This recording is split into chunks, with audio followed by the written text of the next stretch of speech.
La neige avait commencé à tomber avant midi, une neige qui ne se précipitait pas, mais qui s'élevait en cascade. Douce, lente, posée. Je me souviens avoir pensé que c'était parfait pour le week-end. Nous avions prévu une simple fête d'anniversaire pour Mireille, la mère d'Alena. Nous avions déjà séjourné chez elle. Elle avait du charme, le parquet qui craquait, l'odeur des vieux livres dans le couloir, la cheminée qui fumait juste assez pour donner l'impression d'être sortie d'un film de vacances oublié. Alina fredonnait dans la cuisine quand je suis parti, emmitouflée dans un doux pull gris qui faisait toujours briller ses yeux. « Tu fais les courses, je prépare la maison », m'a-t-elle dit en m'embrassant sur la joue et en me présentant une liste manuscrite à l'encre rose. Lait d'amande, vin, romarin, 2 douzaines d'œufs. Rien d'inhabituel, rien qui laissait présager ce qui allait arriver. Le magasin n'était pas bondé. J'ai parcouru les allées avec une efficacité discrète, fredonnant au rythme de la faible musique du plafond, cochant les cases de la liste comme je le faisais toujours. C'était quelque chose que nous faisions bien ensemble, pensais-je. Partager nos rythmes, notre rythme domestique, connaître nos pas, du moins c'est ce que je croyais. Le garage était chaud quand je me suis garé, le sac se balançant de mes bras tandis que je maintenais la porte ouverte en équilibre avec mon épaule. La maison de Mire avait cette configuration à 2 niveaux, un escalier menant du garage à la cuisine où les voies descendaient sans effort. J'étais à mi-hauteur, le bord de la marche me mordant le tibia quand je l'ai entendu. « Pourquoi n'es-tu pas encore enceinte ?» La voix de mère était douce, polie même, mais avec ce courant sous-jacent dangereux que les mères portaient parfois comme des perles. Alina n'a pas hésité. Je ne suis pas prête à fermer les portes. Et si quelqu'un de mieux se présentait? Les mots m'ont frappé si fort que j'en ai oublié de respirer. Ni crier, ni murmurer, juste prononcer avec un calme brutal. Le genre de phrase que l'on dit quand on croit que personne n'écoute. Le genre de vérité qui ne s'échappe que lorsqu'on se sent en sécurité. Tout en moi s'est ralenti. Mon rythme cardiaque, mes pensées, même le tressaillement de mes doigts agrippant les sacs plastiques. Les œufs seraient écrasés. Je m'en rendis compte distraitement, mais je ne pouvais pas bouger. Impossible de terminer les escaliers. Indécis entre entrer et exiger des précisions ou m'éloigner sans jamais me retourner. Quelqu'un de mieux. Je repensais à notre appartement, aux photos que nous encadrions ensemble, aux recettes de pâtes tard le soir, aux playlists partagées, aux disputes pour rien, aux réconciliations discrètes, aux projets. Mon Dieu, aux projets. Les escapades du week-end et les billets de concert, les idées de chambre d'enfant, même les noms que nous échangions après quelques verres de vin de trop. Était-ce juste un prétexte pour elle? Étais-je le refuge en attendant une meilleure tempête? Mes pieds avaient pris la décision avant ma bouche. Je redescendis l'escalier, chaque mouvement prudent, robotique comme si je nageais sous l'eau. Je rangeai soigneusement les sacs de course près de la dernière marche. Le marron avait déchiré un peu trop de canettes. Je l'ajustai quand même. Puis j'ai sorti mon trousseau de clés de la poche de ma veste, j'ai retiré la clé de la maison d'un geste lent et délibéré, et je l'ai posée délicatement sur le sac d'où dépassait le romarin. Ce fut la dernière chose que je lui ai donnée. Je suis sorti sans faire un bruit. La neige avait commencé à s'accumuler sur le pare-brise, mais je n'ai pas pris la peine de la dégager. Je suis monté dans la voiture, j'ai mis le chauffage à fond et j'ai reculé dans l'allée comme un homme fuyant un événement sacré. Mon téléphone a vibré une fois dans la poche de mon manteau, probablement Alina me demandant à propos du vin. Je n'ai pas vérifié. Je ne pouvais pas. Pas encore. La route s'étendait devant moi comme une question que je n'avais pas encore formulée. Je ne savais pas où j'allais. Une partie de moi s'attendait à ressentir de la rage, du chagrin ou une trahison me serrant la gorge. Mais tout ce que j'ai ressenti, c'est un silence étrange, comme l'instant entre l'éclair et le tonnerre. Elle ne savait pas que je l'avais entendu. Cela aggravait les choses, d'une certaine manière. Ce n'était pas une confession faite au cours d'une dispute. Ce n'était pas un moment de méchanceté ou de cruauté. C'était sa vérité, dite avec aisance, avec assurance, comme si elle avait le droit de soupeser le marché des hommes pendant que je transportais des sacs de courses et de rêves. Alors que je m'engageais sur la route, les flocons de neige se brouillaient sur le pare-brise. J'ai essayé de me la rejouer, de l'adoucir, de transformer ces mots en quelque chose de pardonnable. Peut-être voulait-elle dire autre chose. Peut-être ne voulait-elle pas dire « mieux ». Peut-être voulait-elle dire « différente ». Mais mon instinct n'y croyait pas. On sent toujours quand quelqu'un cesse de vous choisir. Ce n'était pas seulement la phrase. C'était l'aisance, le calme dans sa voix. Quelqu'un de meilleur. Ce soir-là, j'ai pris une chambre dans un hôtel près de Sycamore Street. Non pas parce que c'était la meilleure option, mais parce que c'était le premier que je voyais. Le hall sentait la cannelle et le désinfectant. La réceptionniste n'a pas posé de questions. Elle m'a tendu la clé de ma chambre comme si elle savait que je fuyais quelque chose. J'ai pris l'ascenseur jusqu'au 3e étage et me suis assise sur le lit sans allumer la lumière. Je n'ai pas pleuré. Je n'ai pas crié. Je n'ai même pas bu. Je suis restée assise là, laissant le silence s'étirer jusqu'à ce qu'il me semble comme une seconde peau. J'aurais pu entrer et lui demander des explications. J'aurais pu la confronter, attendre qu'elle voie mon visage et réalise ce qu'elle avait fait. Mais ce n'était pas nécessaire. La phrase n'avait pas besoin de contexte. Elle était déjà complète. Elle n'était pas prête à fermer les portes. Alors, je l'ai fait pour elle. Et, d'une certaine manière, ce fut le moment le plus clair que j'avais eu depuis des années. Le lendemain matin, après être sorti de chez Mire, le soleil se cachait derrière d'épais nuages, et même la ville semblait plus calme que d'habitude. J'étais assise dans la petite chambre d'hôtel, les yeux rivés sur le verre plastifié près du lavabo de la salle de bain, comme s'il pouvait me dire quoi faire. Mon téléphone avait sonné 3 fois dans la nuit. La 4e fois, j'ai enfin regardé l'écran. Alina, bien sûr. Le premier message est arrivé à 23h42. Où es-tu? Le deuxième, juste après minuit. Noah, ce n'est pas drôle. Tu vas bien? Alors pourquoi es-tu parti? Pour la première fois en 3 ans de vie commune, je n'ai pas répondu par instinct ou par obligation. Je suis restée assise là, le cœur calme, non pas pour éviter une dispute, mais simplement pour ne pas y entrer. Je n'étais pas en colère, pas encore. Je n'étais même pas en deuil. C'était quelque chose de plus étrange. J'avais l'impression d'être sorti de moi-même, comme si je regardais une vie à laquelle j'appartenais se dérouler dans un endroit que je ne pouvais plus toucher. J'ai attendu le matin, puis j'ai tapé les seuls mots que je pouvais offrir. J'ai entendu ce que tu as dit à ta mère. On a fini. Je récupérerai mes affaires la semaine prochaine quand tu ne seras pas là. Je l'ai lu 3 fois avant d'appuyer sur envoyer. C'était froid. Peut-être, mais c'était aussi honnête. Et je n'allais pas diluer la vérité avec une ponctuation qui n'avait pas sa place. Non, je suis désolé. Non, comprenez-moi bien. Juste une rupture nette. Juste le genre de clarté qu'elle m'avait donné sans le savoir.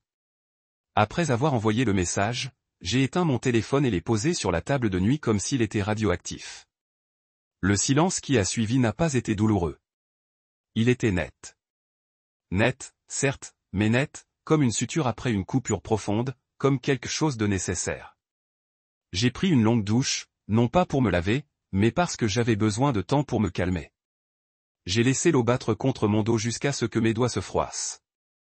Je n'ai pas pleuré. Je ne me suis pas parlé à moi-même. J'ai juste respiré, compté les secondes et me suis concentré sur le simple fait que j'avais pris une décision. Nous n'allions pas en discuter. Il n'y aurait pas de dispute, ni de long démêlage d'accusations et d'excuses. Il n'y aurait pas de ces réconciliations en demi-teinte dont on doute dès qu'elles ont lieu. Non, j'étais parti en silence, et maintenant j'allais terminer les adieux de la même manière. Plus tard, je suis allé faire un tour en ville juste pour sortir de la pièce. Je suis passé devant un café où nous nous étions assis un jour pour planifier un road trip estival. J'ai croisé une librairie où nous avions flâné après un brunch un dimanche pluvieux. Mais maintenant, les souvenirs me semblaient étrangement atténués, comme s'ils appartenaient à une version de moi-même qui n'existait plus. Le monde tournait toujours, mais je n'étais plus au même endroit. On parle toujours des ruptures comme de bruits, de cris, de portes qui claquent, de sorties dramatiques. Mais parfois, c'est juste un silence, une prise de conscience, une pause, un souffle. Un instant, on est dedans, et l'instant d'après, on regarde la situation de l'extérieur, réalisant qu'on est déjà parti. Au déjeuner, j'étais assise seule à une banquette dans un coin d'un restaurant mal éclairé et avec un bon café. J'ai observé un couple de personnes âgées partager des crêpes. Pas un mot entre eux, juste des regards, des fourchettes, des échanges de nourriture, des serviettes qui se passaient. Je me suis demandé s'ils avaient déjà vécu une telle expérience. S'ils avaient déjà entendu quelqu'un dire quelque chose d'aussi irréversible que cela bouleversait les règles de leur vie. Je n'étais pas envieuse, juste curieuse. Je repensais à notre première année, aux courses nocturnes, au rire d'Alena quand j'essayais en vain de préparer les lasagnes de sa mère. Sa façon de s'endormir la tête sur ma poitrine, caressant ma clavicule du bout des doigts. Il y avait eu de l'amour. Un amour réel, imparfait et imparfait. Mais maintenant, je me demandais si je l'aimais plus pour ce que je pensais qu'elle pourrait devenir que pour ce qu'elle était réellement. C'est une chose brutale à admettre quand on réalise qu'on était la seule à planifier l'éternité. Je n'ai pas consulté mon téléphone ce jour-là. Je n'en avais pas besoin. Je savais déjà ce qui m'attendait. D'autres textos, plus de confusion, peut-être même un message vocal où sa voix se briserait juste assez pour me faire douter. Mais je ne voulais pas de confusion. Je ne voulais pas de culpabilité. Je voulais la paix. Et parfois, la paix ne vient qu'après le silence. Le lendemain matin, j'ai rencontré un ami agent immobilier, quelqu'un que j'avais aidé des années auparavant lorsqu'il était entre deux emplois. Il m'a trouvé une location temporaire, un 2 pièces meublé non loin de mon ancien bureau. Rien d'extraordinaire, mais propre, neutre, suffisamment vide pour que je puisse respirer. Ce soir-là, allongé sur le canapé inconnu, je fixais le ventilateur de plafond qui tournait au-dessus de moi, et je me suis dit que les fins ne sont jamais aussi explosives qu'on le pense. Parfois, elles arrivent comme une phrase entendue par hasard dans un escalier. Parfois, elles sonnent comme votre nom prononcé par quelqu'un qui n'y croit plus. Le silence d'Alena a suivi, puis les excuses. Quand j'ai finalement rallumé mon téléphone 2 jours plus tard, il était rempli de ces excuses. Ce n'était pas ce que je voulais dire. Ma mère me met la pression tout le temps. J'essayais de lui dire que j'avais peur. Tu as mal compris, mais je n'ai pas répondu. Je ne voulais pas qu'elle clarifie ou reconditionne la blessure. Je ne voulais pas qu'elle la rende plus belle. J'avais entendu la vérité une fois, pure, spontanée, et c'était suffisant. C'était tout. Je pense que c'est ce que les gens oublient quand ils cherchent à tourner la page. Ils pensent que cela vient des explications, des conversations théâtrales qui démêlent la douleur.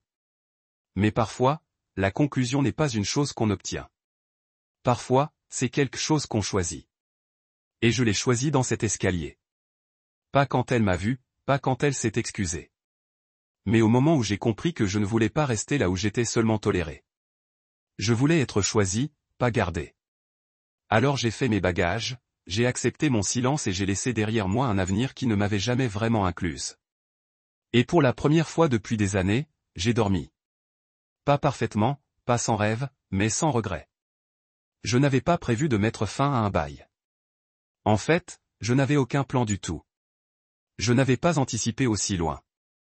Je vivais en mode réaction, heure par heure, pas jour après jour. J'avais dit à Alina que je reviendrais quand elle ne serait pas là pour récupérer mes affaires. Mais au-delà de ça, tout le reste n'était qu'un brouillard que je traversais comme de la fumée. Je n'esquivais pas la douleur. Je choisissais simplement de ne pas la trimballer partout. Pourtant, j'avais besoin de savoir exactement quand la maison serait vide. Je ne voulais pas la voir. Je ne voulais pas d'affrontement sur le seuil, ni d'excuses larmoyantes transformées en appel à la compréhension. Je voulais de l'air pur. Entrée, sortie, rien de plus. C'est alors que je me suis souvenu d'Élise. Élise avec ses cadeaux discrets pendant les fêtes. Élise, qui ne parlait jamais beaucoup au dîner, mais qui proposait toujours de faire la vaisselle. Celle qui apportait son propre mélange de fruits secs au repas de famille et levait les yeux au ciel quand Alina transformait tout en un moment Instagram soigné. Elle et moi n'avions jamais été proches, pas vraiment, mais il y avait toujours eu un respect entre nous, une certaine facilité. Je n'aurais jamais pensé en avoir besoin, mais j'étais là, assise au bord d'un lit neuf dans un appartement emprunté, à me demander si je devais lui tendre la main. J'ai regardé son nom et mes contacts pendant 5 bonnes minutes avant d'appuyer sur « Appeler ». Sa voix était plus légère que dans mes souvenirs. Pas surprise, juste curieuse. Dis donc, c'est Noah. J'espère que ce n'est pas bizarre. Il y a eu un silence. Pas bizarre du tout. Je me doutais que tu appellerais. Ça m'a surprise. Tu l'as fait. J'ai entendu parler des courses. J'ai laissé échapper un petit rire sans humour. Ouais, pas ma meilleure sortie, mais je ne voulais pas de scène. Tu n'as pas fait de scène, a-t-elle dit doucement. Elle l'a fait toute seule. Son ton n'était pas critique, juste factuel. J'ai été un peu surprise par sa facilité à voir les choses. Pas besoin de décortiquer ou d'édulcorer, juste la vérité, dite calmement. Je me suis surprise à en être reconnaissante d'une manière inattendue. Il faut que je passe prendre mes affaires, ai-je dit au bout d'un moment. Je lui ai dit que je le ferais quand elle ne serait pas là, mais je ne connais plus son emploi du temps. Elle est au travail mardi, dit Élise sans hésiter. De 8 à 18 heures.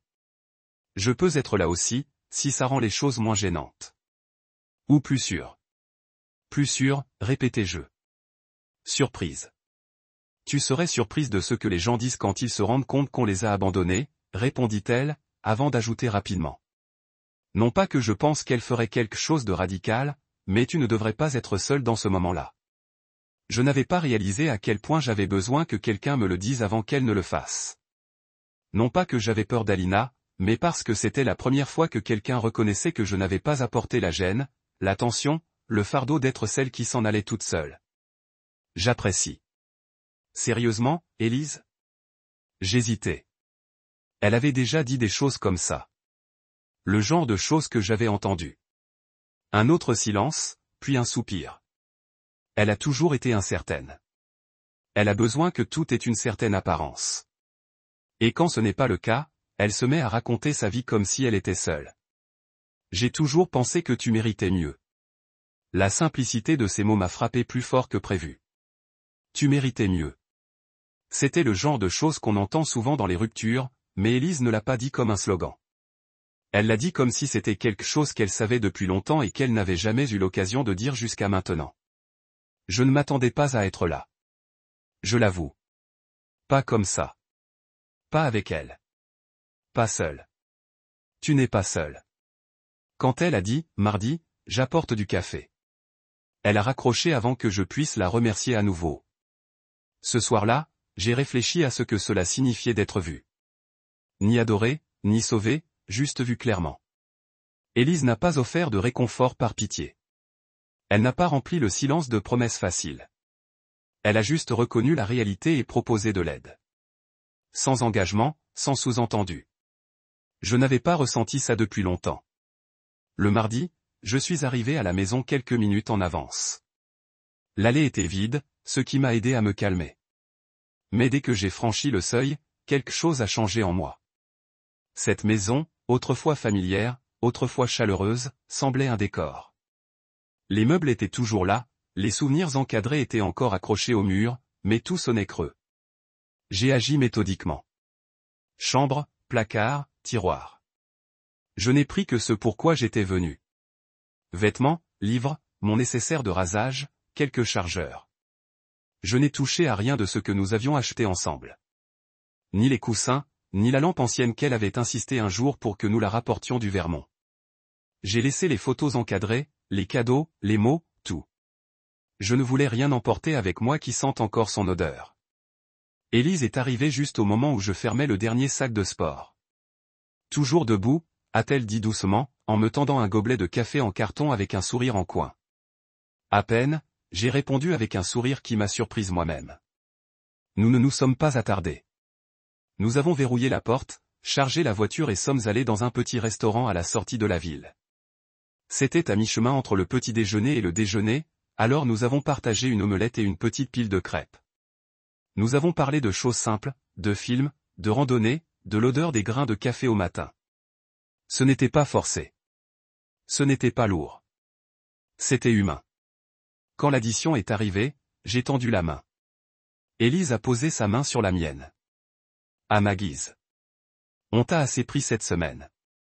Ce n'était pas le geste qui m'avait touché. C'était la certitude tranquille dans son regard. La façon dont elle voyait le poids que je portais et choisissait, à sa petite échelle, de l'alléger. Nous n'avons plus parlé d'Elina après ça. Pas directement. Et ce silence n'était pas de l'évitement. C'était du respect.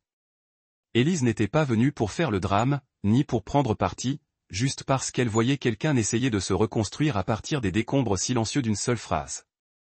Et elle savait comment s'asseoir face à cette douleur sans avoir besoin de la résoudre. En la déposant, elle m'a regardé par la vitre de la voiture et m'a dit, c'est dans le silence que les gens se révèlent, pas dans les discours. J'ai hoché la tête, comprenant plus que je ne pouvais le dire. Et pour la première fois depuis cet escalier, j'ai eu l'impression de ne plus sombrer. Je commençais. Mardi est arrivé, froid et cassant. Le genre de journée qui vous donne une sensation de verre. Je me suis garé en face de la maison, Alina, et j'avais l'habitude de partager. Enfin, techniquement, je partageais toujours, même si à ce moment-là, j'avais l'impression d'être dans un musée organisé par quelqu'un d'autre. L'endroit avait la même apparence, mais il était devenu inconnu, comme une peau que j'avais déjà muée. Je suis resté un moment dans l'allée, à regarder le givre grimper sur le bord de la porte du garage, puis j'ai pris une grande inspiration et j'ai ouvert le coffre. Je n'avais pas emporté grand-chose, juste 2 sacs de sport vides et un carton. Je n'étais pas venu pour me réapproprier le passé. Je suis venu pour récupérer seulement ce qui m'appartenait, les choses matérielles, pas le poids émotionnel. À l'intérieur, la maison sentait légèrement la cannelle. Alina avait dû allumer une de ses bougies. 2. Saison qu'elle adorait. Quelle ironie perverse que le péché de confort puisse être si troublant maintenant. Le mur était toujours orné des mêmes photos encadrées. Notre voyage à Asheville, la photo loufoque du Nouvel An, sa remise de diplôme. Je n'ai pas regardé longtemps. J'ai continué à avancer, non par engourdissement, mais intentionnellement. La chambre d'abord. Je suis allé directement de mon côté du placard, ignorant l'espace où ses vêtements étaient encore accrochés, toujours rangés par couleur, par saison, selon une règle d'ordre invisible que je n'arrivais jamais à suivre. Mes costumes, vestes et chemises sont descendus facilement. Je les ai pliés sans ménagement. Ils ne méritaient plus la vénération qu'ils avaient autrefois lorsque nous faisions nos valises ensemble pour les mariages et les week-ends. C'était fonctionnel, mécanique. Je n'ai rangé que mes livres sur l'étagère. Pas de romans partagés, pas de cadeaux. J'ai laissé la pancarte, première édition, que je lui avais offerte à Noël dernier. Qu'elle prenne la poussière ou qu'elle perde son sens. Elle n'était plus à moi. La salle de bain était la suivante. Brosse à dents, rasoir électrique, eau de Cologne. Je m'arrêtai devant le porte-savon en céramique qu'elle avait acheté à Portland. Je l'avais détesté. Un petit truc laid. Mais maintenant, même lui me semblait un fantôme. Je l'avais laissé aussi. Je finissais dans le salon quand la porte s'ouvrit avec un bruit sec. Je me retournai, surprise, le cœur battant, jusqu'à ce que je voie Élise debout, un sac à emporter dans une main et 2 cafés dans l'autre. Je me suis dit que tu oublies de manger, dit-elle en refermant la porte du pied. Je me suis dit aussi que tu serais trop têtu pour demander de l'aide. Je posai le dernier carton et adressai un sourire las. Tu n'as pas tort. Elle me tendit un café et posa la nourriture sur la table à manger, notre vieille table à manger. Sauf que cette fois, nous étions juste toutes les deux, dans un silence qui semblait mérité plutôt que forcé. Des dégâts, demanda-t-elle en désignant les sacs d'un signe de tête. Non, juste de l'attachement. Elle ouvrit le sac et me tendit un wrap. Dinde, avocat et quelque chose d'épicé. C'était chaud dans mes mains, un réconfort inattendu. Nous nous sommes assis l'un en face de l'autre, dans cette atmosphère décontractée qui avait pris Emma. Tu te sens différente, demanda-t-elle entre 2 bouchées. Plus légère, dis-je après une pause, mais pas encore libre. Tu le seras. Il n'y avait aucune pitié dans sa voix. Aucune intention, juste de l'assurance. Elle ne parlait pas comme quelqu'un qui cherchait à combler le silence. Elle parlait comme quelqu'un qui savait que le silence avait de la valeur. Nous avons alors commencé à parler, pas d'Alina, pas directement. Au lieu de cela, nous avons parlé de ce qui l'avait précédé. Mes livres préférés, la tentative ratée d'Elisa d'apprendre la guitare à la fac. La fois où elle s'était perdue en randonnée seule dans le Vermont et avait atterri dans la cabane d'un inconnu qui se trouvait être un pâtissier à la retraite. Comment elle était restée 3 jours et avait appris à faire un clairesse. Elle l'a raconté comme si c'était juste un détour insolite dans une vie pleine de courbes tranquilles. J'ai ri plus pendant cette heure que depuis des semaines. Pas un rire performatif, pas le genre qu'on ose pour paraître bien, mais le genre qui vous prend par surprise. Cela m'a rappelé que j'étais encore une personne sous la pose. Je l'ai observée quand elle ne regardait pas. Elle portait un pull bleu marine, les cheveux attachés en arrière, le regard brillant malgré le poids qu'elle devait porter. Après tout, ce n'était pas seulement gênant pour moi.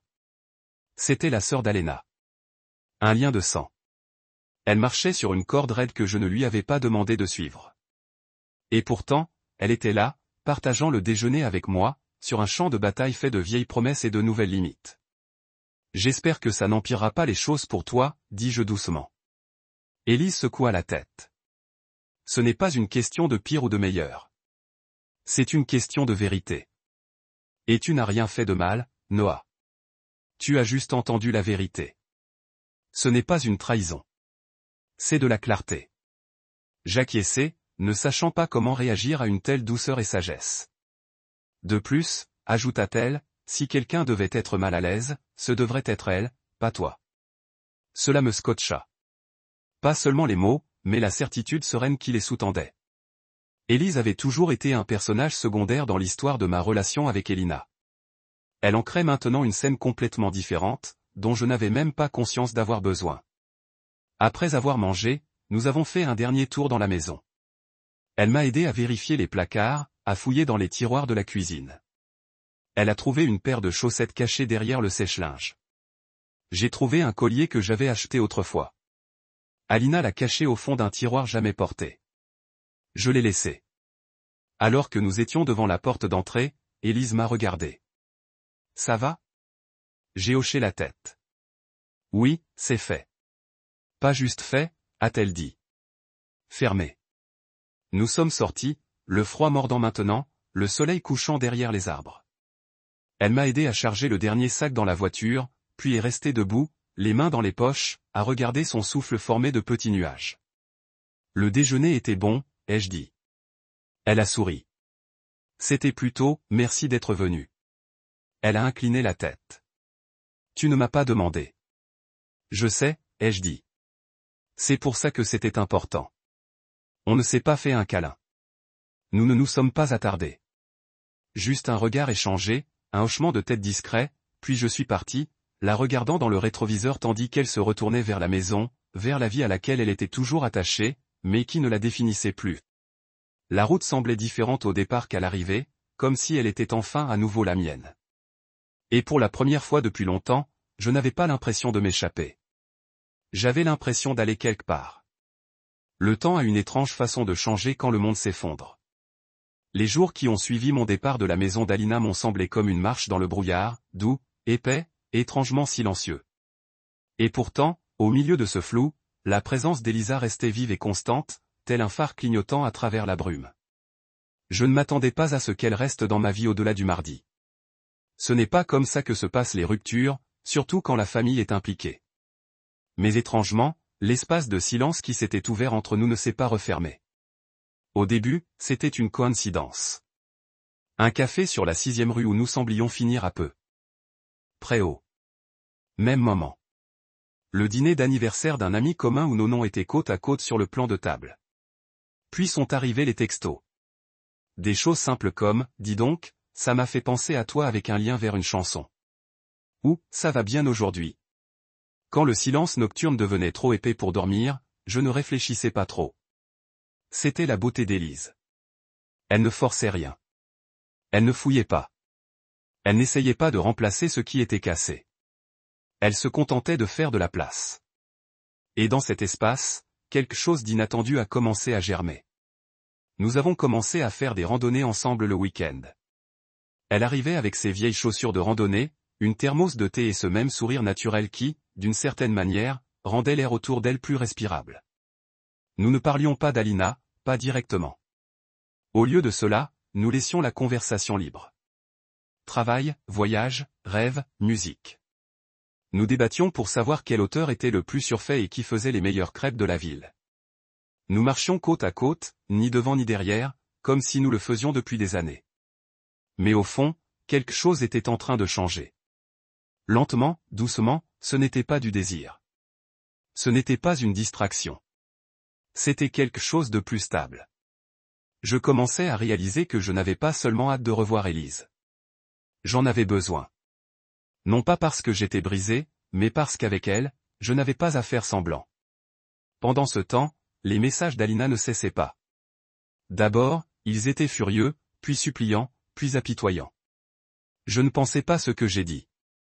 Tu as sorti les choses de leur contexte. Tu étais censé te battre pour nous. Ce n'était qu'un instant. Pourquoi tout gâcher pour un instant? Mais ce n'était pas un instant. Cette phrase, cette fissure dans le trou n'avait fait que révéler la vérité que je faisais semblant de ne pas voir depuis des mois. Son hésitation, son mépris subtil pour la vie que nous construisions. Elle voulait des options. Elle voulait s'en sortir sans le dire ouvertement.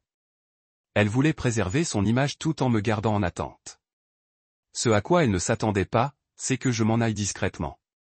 Même Mire, sa mère, m'a contacté. Un dimanche après-midi, j'ai reçu un appel que je ne connaissais pas et j'ai décroché sans réfléchir. Noah, a-t-elle dit. C'est simple. Je voulais te parler. Je ne savais pas quoi dire, alors je n'ai rien dit au début. Elle est dévastée, a poursuivi Mire. Elle a fait une erreur. Elle a dit quelque chose qu'elle ne pensait pas. Tu l'as surprise au mauvais moment. J'ai expiré lentement, puis j'ai dit qu'elle était honnête alors qu'elle pensait que personne ne pouvait l'entendre. C'est ce que je crois. Il y a eu un silence à l'autre bout du fil. Je ne l'ai pas élevée pour être négligente avec les gens. Elle a fini par dire, d'une voix faible. Je ne l'ai pas corrigée. Elle n'appelait pas pour du réconfort. Elle appelait parce que la vérité l'avait aussi perturbée. Peut-être s'était-elle entendue dans la voix d'Alina. Peut-être pas. Je n'ai jamais rappelé. Élise et moi nous sommes croisés à nouveau la même semaine, cette fois dans une librairie. J'étais allé chercher de quoi décompresser après une nuit agitée. Elle était déjà au rayon poésie, accroupie, feuilletant un vieux exemplaire de Marie Oliver. Oui, nous avions toutes les deux besoin d'un peu de vérité aujourd'hui, a-t-elle dit, même pas surprise de me voir. Ou de distraction, ai-je proposé. La vérité et distraction, a-t-elle répondu avec un sourire. Nous avons quitté la librairie ensemble, chacune avec un livre, et nous sommes retrouvés à un coin de rue. Café. C'était la fin de l'après-midi. La pluie claquait contre les fenêtres. Nous avons parlé d'écriture, de la façon dont certains la manient comme une épée, d'autres comme un bandage. Élise m'a dit qu'elle écrivait des nouvelles quand elle était plus jeune, mais qu'elle avait arrêté vers sa 2e année de fac. Trop de pression pour être profonde, a-t-elle dit en remuant lentement son café. J'ai commencé à avoir l'impression que si je ne disais pas quelque chose de parfait, ça ne valait pas la peine d'être dit. Je l'ai regardé, vraiment regardé, et j'ai vu quelqu'un qui avait vécu en retrait des drames de sa propre famille pendant des années. Quelqu'un qui s'était fait petit pour la paix. Quelqu'un qui avait maîtrisé le silence parce que tout le monde était si bruyant. Tu devrais te remettre à écrire, ai-je dit. Pas pour eux. Pour toi, a-t-elle souri, doucement et incertaine. Peut-être. Le changement est venu plus tard dans la soirée. Elle m'a envoyé une photo. Son journal s'est ouvert, un stylo posé sur la page. J'ai écrit quelque chose. C'est mauvais, mais c'est à moi. Je n'ai pas répondu tout de suite. Je n'étais pas obligé. Elle savait que je souriais. Les semaines ont passé et nos interactions sont devenues rythmées. Randonnée matinale, visite à la librairie, moment de détente en groupe où nos regards se croisaient de l'autre côté de la pièce, comme dans un langage intime. Il ne s'agissait pas de remplacer quoi que ce soit. Il s'agissait de découvrir ce qui attendait silencieusement. Puis est arrivé le message d'Alina que j'attendais, mais que j'ai quand même ressenti comme un choc en le lisant. Tu vois Élise.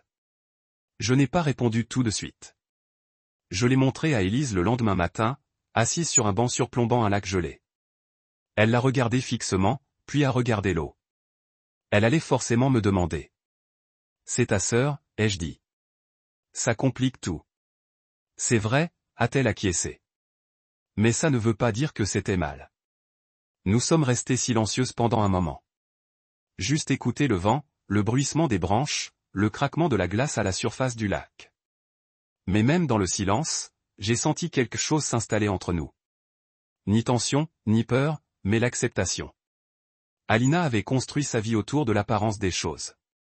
Élise construisait la sienne autour de leurs sensations. Et moi, j'apprenais à vivre à nouveau avec moins de bruit, plus de vérité et la présence discrète de quelqu'un qui ne m'avait jamais fait douter de ma valeur. Dans cet espace silencieux, quelque chose de réel avait commencé. Non par vengeance, non par désir, mais parce que parfois le cœur se moque du protocole. Il n'écoute que lorsqu'on cesse enfin de s'expliquer à des gens qui ne nous ont jamais vraiment vus. Et Élise, elle, m'a vu dès le début. C'était un mardi matin. Ciel dégagé, air vif. Une de ces journées qui font semblant d'être chaudes à cause du soleil, mais qui pourtant font s'enrouler la respiration comme de la fumée à l'expiration. Élise et moi venions de terminer notre course habituelle sur sentier. 5,5 km à travers les sentiers du parc. Nous connaissions toutes. Les deux le parcours par cœur maintenant. Nous nous tenions au bout de la boucle, les mains sur les hanches, reprenant notre souffle. C'était le genre de moment que j'avais appris à chérir.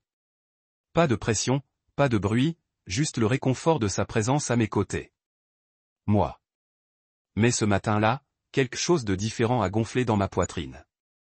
Quelque chose que j'essayais de refouler, mais que je n'y parvenais plus. Élise, ai-je dit avant de pouvoir me convaincre. Elle s'est tournée vers moi, les joues rouges de froid et de course. Serait-ce fou si je t'invitais à dîner? Genre pas en tant qu'amie. Elle n'a pas répondu immédiatement. Son souffle est devenu léger tandis qu'elle me regardait, les yeux légèrement plissés, non pas par confusion, mais par calcul, comme si elle mesurait le poids de ce que je venais de dire. Puis, sans ciller, elle a demandé, « Tu es sûr que tu ne te sens pas simplement seule ?» Cela m'a arrêté un instant. Non pas que ce soit injuste, mais parce que ça l'était. J'ai hoché la tête lentement. J'ai été seul, oui, mais ce n'est pas pour ça que je te pose la question. J'ai marqué une pause, cherchant les mots qui lui feraient comprendre.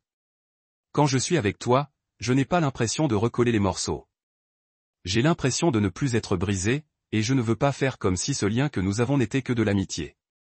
C'est clairement plus que ça. Sa bouche s'ouvrit comme si elle allait parler, puis se referma. Elle baissa les yeux, puis les releva. C'est compliqué, dit-elle. Je sais, mais ce n'est pas fou, ajouta-t-elle avec un doux sourire. Et oui, j'aurais aimé ça. On ne s'est pas enlacé, on ne s'est pas embrassé, on n'a rien fait de trop romantique là, dans le froid.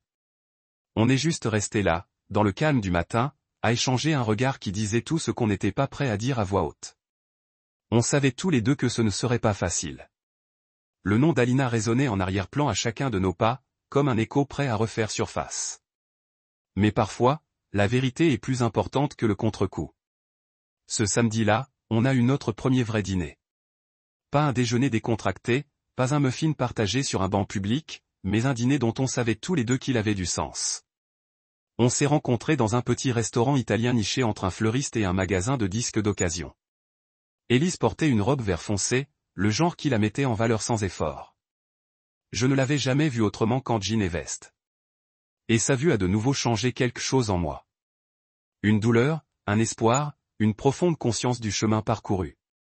On a parlé, on a ri, et contrairement à tous les dîners que j'ai pu partager ensemble. Alina, je n'avais pas l'impression de passer une audition. Je n'avais pas besoin de gagner ma place à table ni de choisir mes mots avec soin pour éviter d'offenser. Élise écoutait. Elle posait des questions. Elle se souvenait des détails et partageait ouvertement sa vulnérabilité. Je me croyais invisible dans ma propre famille, disait-elle en sirotant son verre de vin. Alina a toujours été la star. Celle avec la coiffure parfaite, les projets ambitieux, les réponses impeccables. Je ne l'ai jamais détestée pour ça. J'ai juste appris à me taire. C'est devenu une habitude. Mais ces derniers temps, avec toi, je ne veux plus disparaître. Tu n'as jamais été invisible, dis-je en me penchant. Je pense juste que tu attendais que quelqu'un te regarde. Ce soir-là, nous n'avons pas précipité les choses. Nous n'avons pas foncé dans l'intimité juste parce que c'était possible. Nous avons terminé la soirée par une longue marche jusqu'à sa voiture et une étreinte un peu trop longue pour être innocente. Elle a posé son front contre ma poitrine une seconde, et je l'ai serré dans mes bras comme je le faisais depuis des années. Il n'y avait pas de l'urgence, seulement la certitude. Les semaines suivantes se déroulèrent au même rythme tranquille. Nous n'affichions rien, mais nous ne nous cachions pas non plus. Nous nous voyions souvent, parfois en public, parfois sur notre canapé, où nous regardions de vieux films avec des couvertures et des tasses de thé dépareillées. Nous parlions de musique, de randonnée et de la meilleure pizzeria à 20 mètres. Et peu à peu, la distance entre nous s'estompa, mais hors de notre petit cocon, la tension montait. Alina ne l'avait pas encore découvert. Pas officiellement, mais des signes laissaient présager que les rumeurs commençaient à circuler.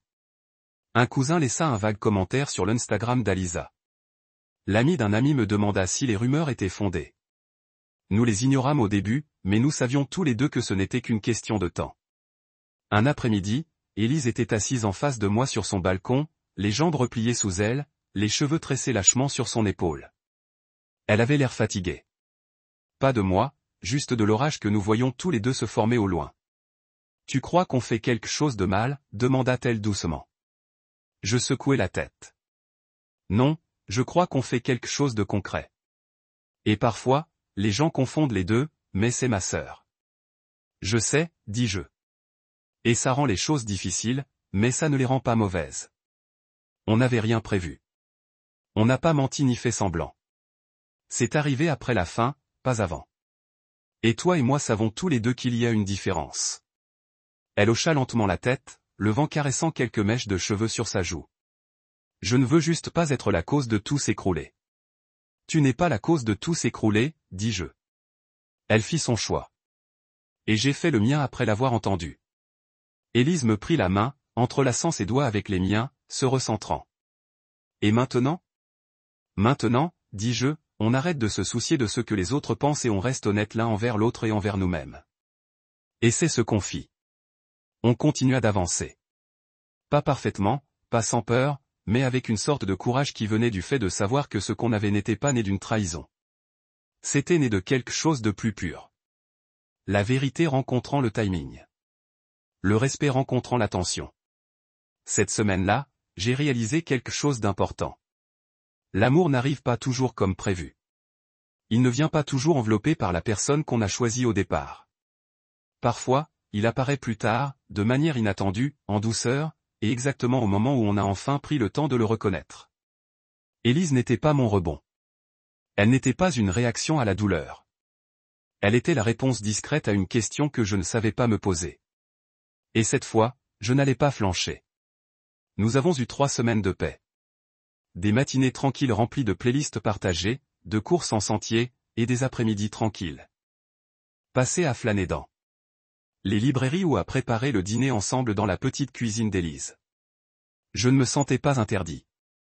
Je le méritais, comme si l'univers m'avait enfin offert quelque chose de sensé. Mais la vie a le don d'équilibrer ses moments avec leur contraire. Et la tempête est arrivée exactement comme nous le savions.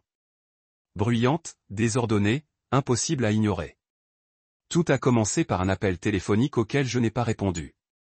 Puis un message vocal que je n'avais pas besoin d'écouter. Je connaissais le ton avant même de l'écouter.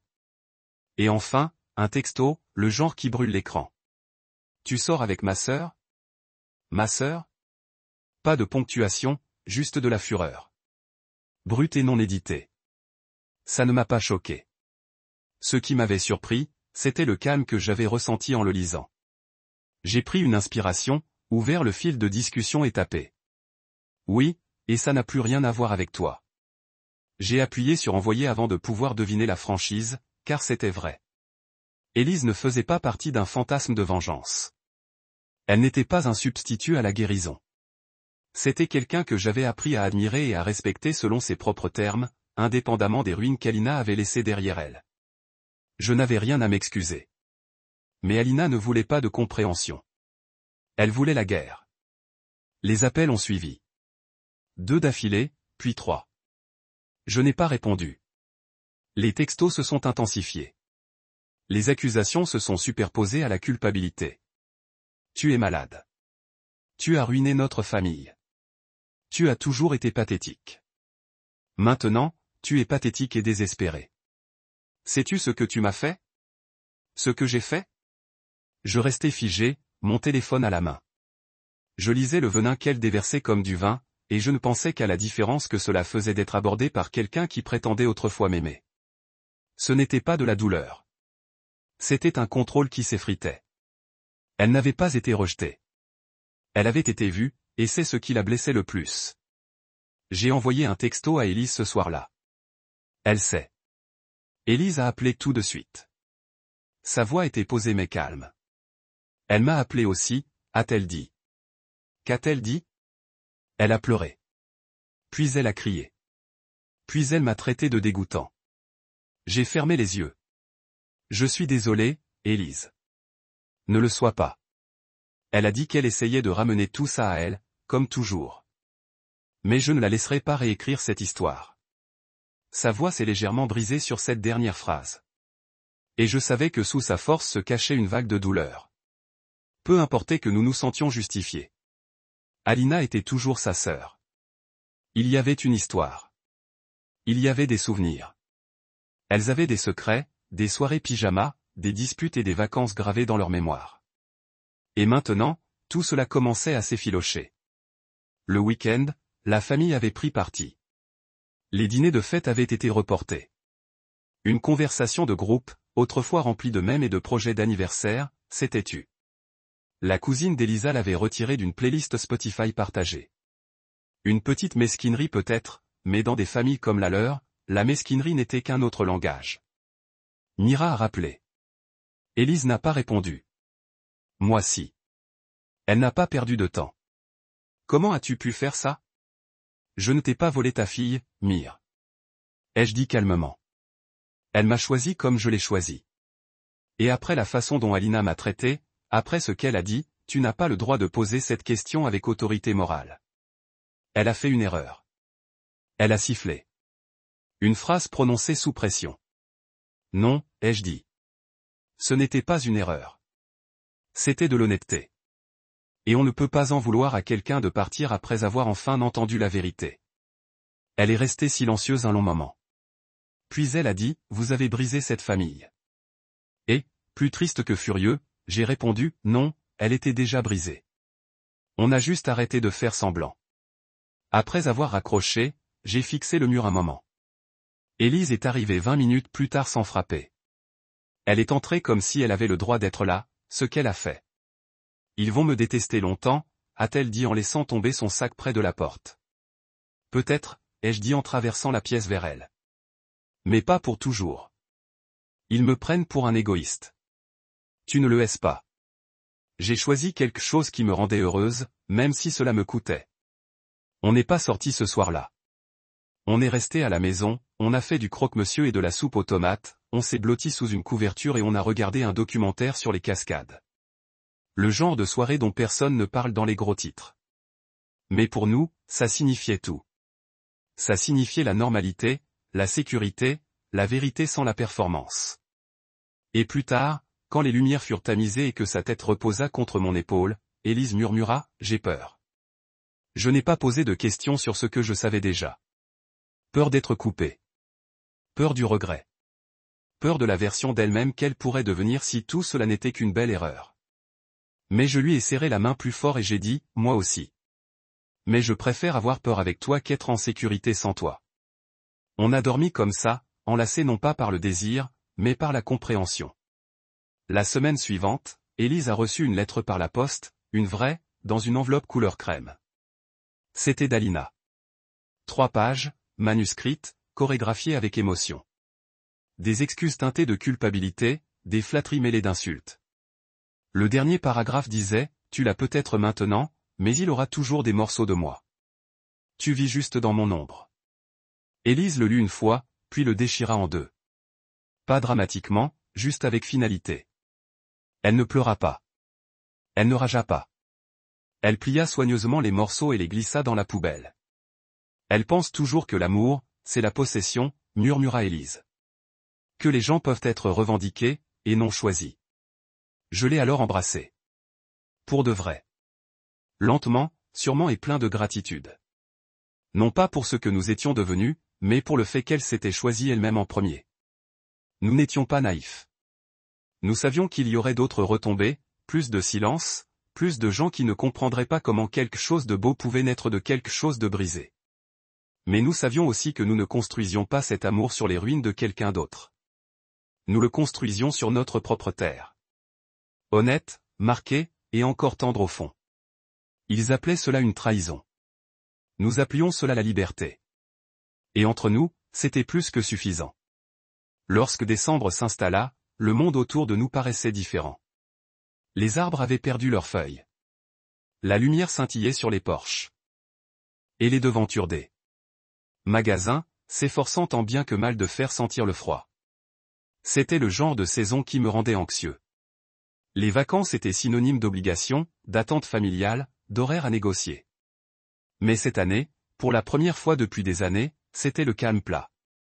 Juste moi et Élise, naviguant dans quelque chose qui Nous nous sentions à la fois fragiles et puissants. Nous n'avons pas fait de déclaration officielle sur notre union. Pas de statut Facebook, pas d'annonce, pas besoin de faire valider notre relation par qui que ce soit. Notre relation s'est déroulée comme une musique de fond, constante, réconfortante, sans jamais exiger d'attention. Nous avancions à notre rythme. Nous avons créé de l'espace là où il y avait des tensions. Nos week-ends sont devenus des rituels. Le samedi, c'était crêpes, toujours à la banane, toujours avec trop de cannelle. Le dimanche matin, c'était longue promenade et silence, doigts entrelacés, souffle formant de petits nuages dans l'air frais. Elle apportait un thermos de chai. Je portais l'enceinte portable et je passais des chansons qui, d'une manière ou d'une autre, collaient toujours à l'ambiance, même quand on ne se parlait pas. Et tout n'était pas rose. Nous avions nos jours difficiles. Le genre où Élise recevait un SMS d'une tante lui rappelant qu'elle n'était plus la bienvenue à un réveillon du Nouvel An, où elle entendait quelqu'un au travail murmurer qu'elle avait volé l'ex de sa sœur. Elle portait ces choses en silence, les gardait sous ses côtes comme des bleus que personne ne voyait, mais elle ne se laissait pas définir. Je la surprenais parfois debout près de la fenêtre, le regard perdu, comme si elle essayait de se souvenir de la version d'elle-même qui appartenait à la famille qu'elle avait perdue. Je n'interrompais jamais ces moments. Je marchais juste derrière elle et entourais sa taille de mes bras jusqu'à ce qu'elle se penche vers moi, son corps s'adoucissant comme un souffle fatigué. Un soir, alors que nous étions emmitouflés dans des couvertures sur le canapé à regarder la rediffusion d'une émission de cuisine qui ne nous intéressait pas vraiment, Élise s'est tournée vers moi et m'a demandé « Tu crois qu'on redeviendra un jour normaux ?» Je l'ai regardé un instant, puis j'ai dit « Je ne veux pas la normalité. Je veux l'honnêteté. Je veux la paix. Je nous veux. » Elle ne dit rien tout de suite. Elle posa simplement sa tête sur ma poitrine et murmura « D'accord. » Au milieu de ce silence, nous sommes devenus plus que les séquelles d'une rupture. Nous sommes devenus quelque chose de complètement nouveau. Pas une réaction, pas une rébellion, juste deux personnes décidant chaque jour de se choisir, même quand c'était gênant. Et puis, de nulle part, Marie appela. Élise venait de sortir dîner, et mon téléphone vibra, un numéro que je n'avais pas vu depuis des semaines. Je le laissai sonner une fois, 2 fois. Mon pouce plana sur un déclin, mais quelque chose en moi me dit « Décroche. » Noah. Sa voix était hésitante, usée, faible, mais pas furieuse. Oui, je voulais parler. Je restai silencieux, attendant le ton, l'angle, le but. Élise dit qu'elle est heureuse. Elle l'est. Répondis-je. Je ne pensais pas que les choses finiraient comme ça. Je pensais à toi et Elina. Elle a fait son choix. Je l'interrompis doucement. J'entendis ce qu'elle dit-elle. Et Élise, elle est arrivée quand personne d'autre ne l'a fait. Mira expira lentement. Je n'appelais pas pour discuter. Ça m'a surprise. Je ne comprends pas, continua-t-elle. Mais je le vois. Toi aussi. Tu es censée, d'une certaine manière, Alina. Et tu ne l'as jamais été. Peut-être que je ne voulais pas l'admettre avant. Je ne savais pas quoi dire. C'était la chose la plus proche d'une bénédiction que nous allions recevoir de quelqu'un dans cette famille. Elle est toujours ma fille, dit Marie. Et Élise est toujours ma fille. Et je ne sais pas comment faire la paix avec tout ça. Mais je ne veux pas les perdre toutes les deux. Ça m'a frappé plus fort que prévu, car d'une certaine manière, j'ai réalisé qu'Élise perdait des parties d'elle-même depuis des années. Toujours à céder aux voix les plus fortes de sa famille. Toujours à choisir la voie de la facilité. Jusqu'à ce dîner, Mré a dit soudain, « Est-ce que toi et Élise voulez venir ?» Non, Alina, pas de drame, juste un repas. Je lui ai dit que je demanderais à Élise. Je n'ai rien promis. Quand j'ai raccroché, Élise est entrée, portant des plats à emporter taille et 2 bouteilles d'eau gazeuse. Je l'ai regardée bouger, à l'aise, fatiguée, fredonnant doucement, et j'ai réalisé à quel point elle avait apporté une paix intérieure et à quel point je voulais préserver cette paix. Marie a appelé, ai-je dit. Elle s'est figée une seconde. Qu'a-t-elle dit? Elle veut nous inviter à dîner. Élise a cligné des yeux, prise au dépourvu. Sérieusement, non. Alina, juste elle. Elle a dit qu'elle ne nous comprenait pas, mais qu'elle le voyait. Élise n'a pas répondu immédiatement. Elle s'est assise sur le canapé, le sac de plats emporté toujours sur ses genoux. J'ai envie de dire oui, a-t-elle murmuré. Mais j'ai peur que ce soit un piège. C'est possible, ai-je dit honnêtement. Mais peut-être pas. Et peut-être que c'est une solution. Elle est restée assise un moment de plus, puis a hoché la tête. Bon, allons-y, ce samedi-là, nous y sommes allés. Nous ne nous sommes pas déguisés. Nous n'avons rien répété. Nous sommes juste arrivés tels que nous étions. Mir nous accueillit à la porte. Son expression était prudente, mais pas froide. Elle serra d'abord Élise dans ses bras, timidement, puis moi. Le dîner fut d'abord gênant. Les banalités restèrent en suspens, mais peu à peu, quelque chose changea. Mir nous demanda quelles étaient nos randonnées préférées. Élise parla du cours de poésie auquel elle s'était inscrite. J'évoquai un nouveau projet professionnel. Nous rîmes une fois, puis deux, et au dessert, Marie se renversa dans son fauteuil et dit « Vous êtes vraiment sensé ». C'est tout ce qu'elle dit, mais c'était suffisant. Plus tard dans la soirée, alors qu'Élise et moi rentrions à la maison, elle tendit la main par-dessus la console centrale et me prit la main. « Je ne pensais pas qu'elle dirait ça », murmura-t-elle. Elle l'a dit. Élise sourit intérieurement. Nous ne faisons plus que survivre. Non, dis-je en portant ses doigts à mes lèvres. Nous construisons. Et nous le faisions. Pas bruyamment, pas parfaitement, mais pleinement. Jour après jour, décision après décision, transformant ce qui était autrefois de la douleur en quelque chose qui ressemblait étrangement à de l'espoir. Parce que réécrire l'avenir ne nécessite pas toujours un grand geste. Parfois, tout commence par un simple dîner et la volonté d'être vu, même si c'est inconfortable.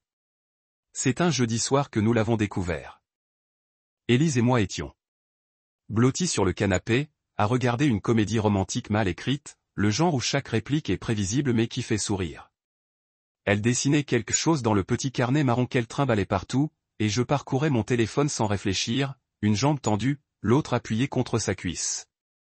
C'était devenu notre nouvelle version de la normalité, calme, chaleureuse, sans effort. C'est alors que mon écran s'est allumé avec un message de ma part. C'était une photo. Pas de légende, juste une image. Alina se tenait à côté d'un homme grand, vêtu d'un impeccable costume bleu marine, la main gauche levée vers l'objectif, la bouche figée par la quarantaine, un diamant au doigt si gros qu'il semblait presque caricatural. L'homme avait son bras autour de sa taille, comme s'il la possédait. En arrière-plan, un toit quelque part. Je distinguais la silhouette floue de la skyline de Portland derrière eux. Je l'ai scruté pendant une minute entière. Élise a remarqué le changement dans mon expression et elle posa doucement son carnet. Qu'est-ce que c'est ? Je tournai le téléphone vers elle sans dire un mot. Ses yeux parcoururent l'image. Elle cligna des yeux, puis laissa échapper un léger soupir. Eh bien, dit-elle, le voilà. Le voilà, en effet. Alina, engagée, souriante, radieuse. Le genre de photo qu'on envoie à ses proches pour dire, voyez, je vais bien maintenant. Regarde ce que j'ai trouvé. J'attendais que quelque chose en moi se déchaîne. Colère, jalousie, amertume. Mais rien ne vint. Juste une sorte d'acceptation sereine, comme regarder se clore un chapitre d'un livre qu'on avait déjà posé des mois auparavant.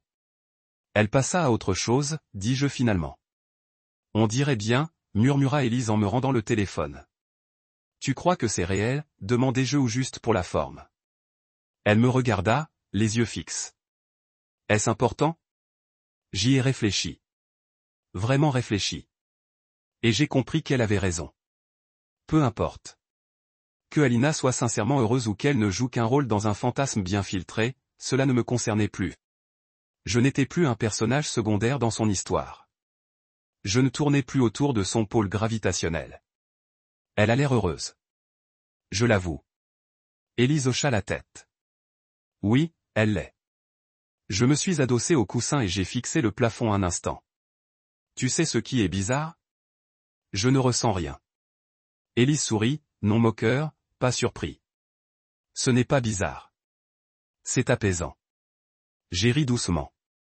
3 ans avec quelqu'un, et maintenant je peux la regarder sans rien ressentir.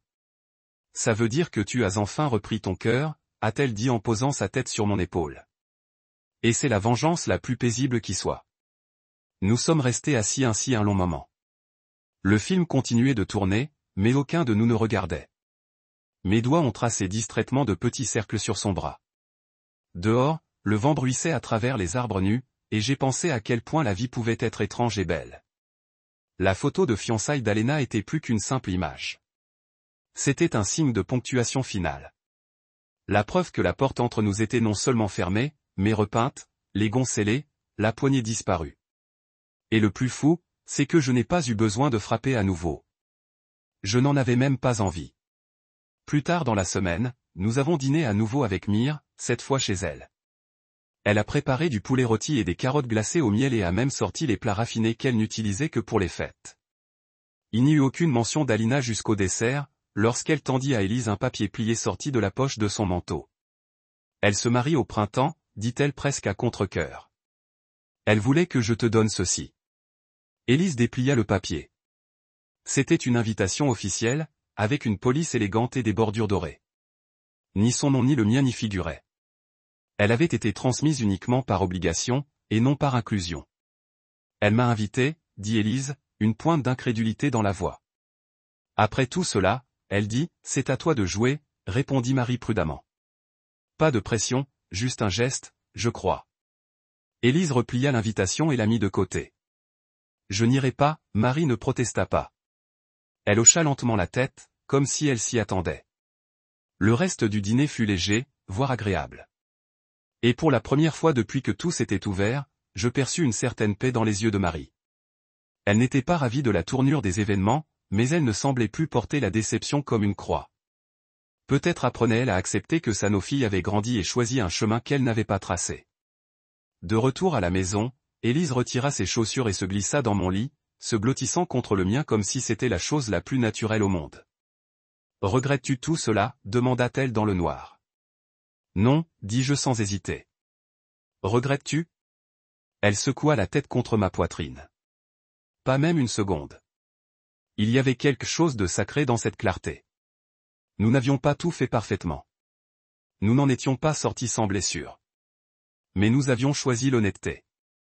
Et cette honnêteté nous avait menés à un endroit bien plus stable que l'amour fragile et performatif que nous avions autrefois accepté. La poussière était retombée. Alina avait tourné la page. Nous étions restés, non pas collés l'une à l'autre par peur, mais marchant côte à côte par choix.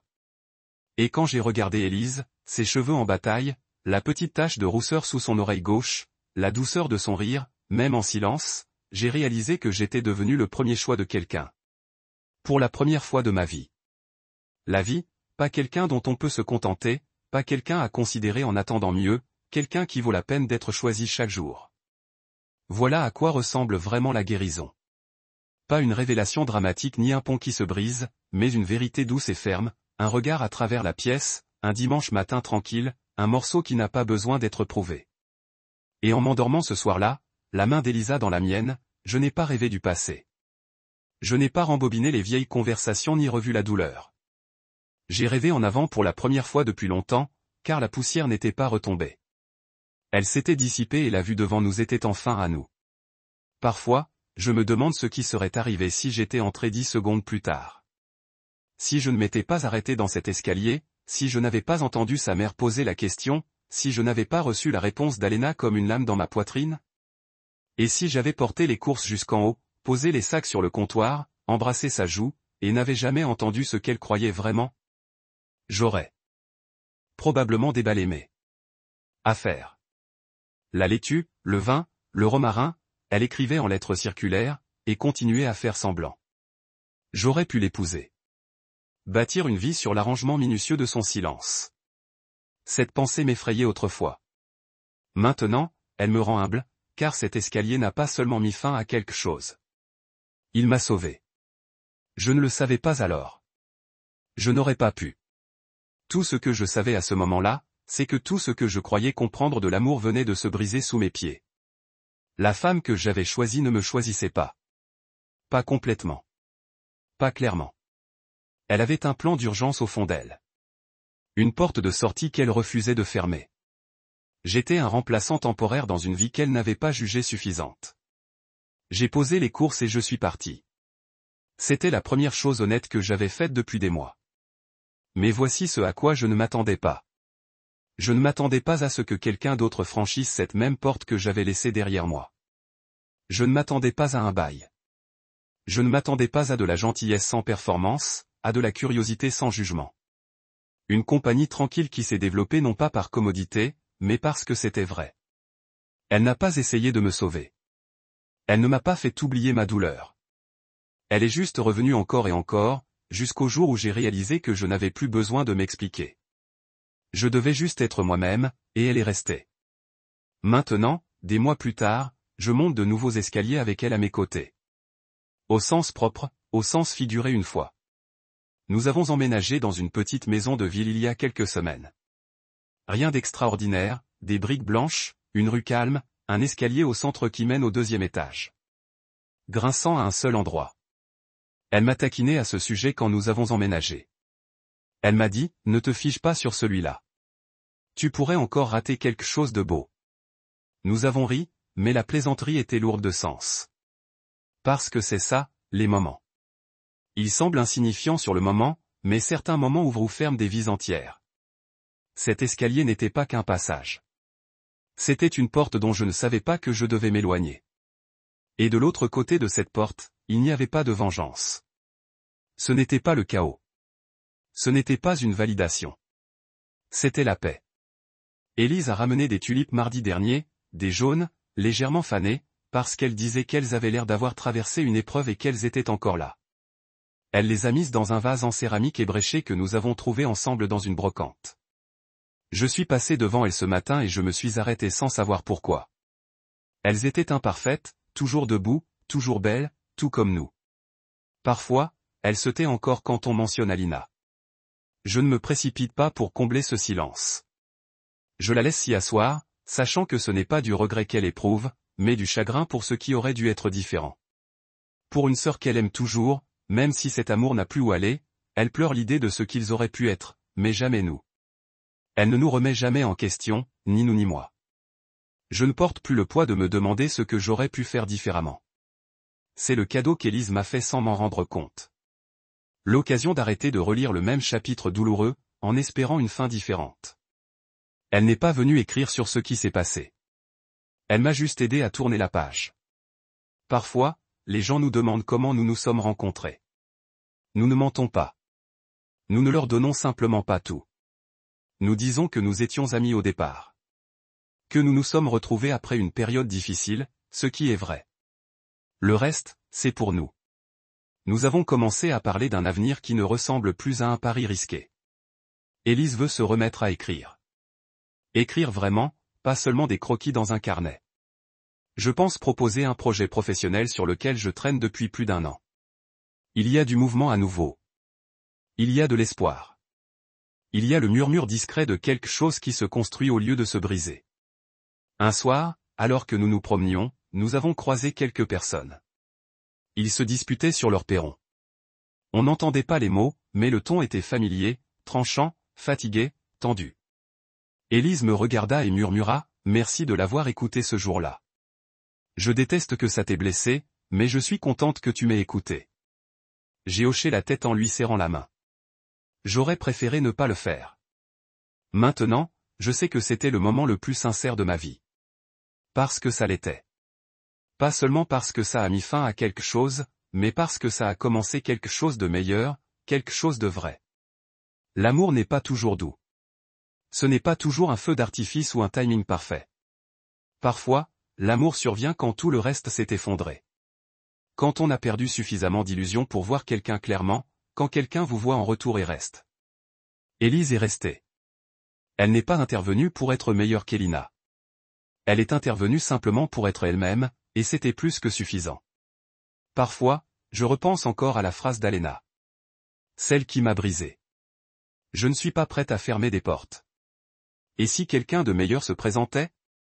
Sur le moment, j'ai eu l'impression que c'était la fin de tout ce que je connaissais. Maintenant, je réalise qu'elle avait raison. Mais pas comme elle l'avait prévu. Quelqu'un de meilleur est bel et bien arrivé. Mais il n'est pas venu pour elle. Il est venu pour moi parce que je suis devenu mieux, plus fort, plus calme, plus clair. Non pas malgré ce qui s'est passé, mais parce que j'ai eu le courage de renoncer à être le second choix de quelqu'un. Et j'ai trouvé une femme qui n'avait pas besoin d'être convaincue, qui ne me comparait pas à un avenir invisible, qui ne laissait pas les portes entr'ouvertes au cas où, au moins fermait la porte derrière elle en entrant. Et ce faisant, elle en ouvrait une autre. Alors maintenant, quand je monte l'escalier et que je l'entends fredonner dans la cuisine, que je la vois danser pieds nus sur le carrelage ou que je la sens se blottir contre moi la nuit sans un mot, je me souviens.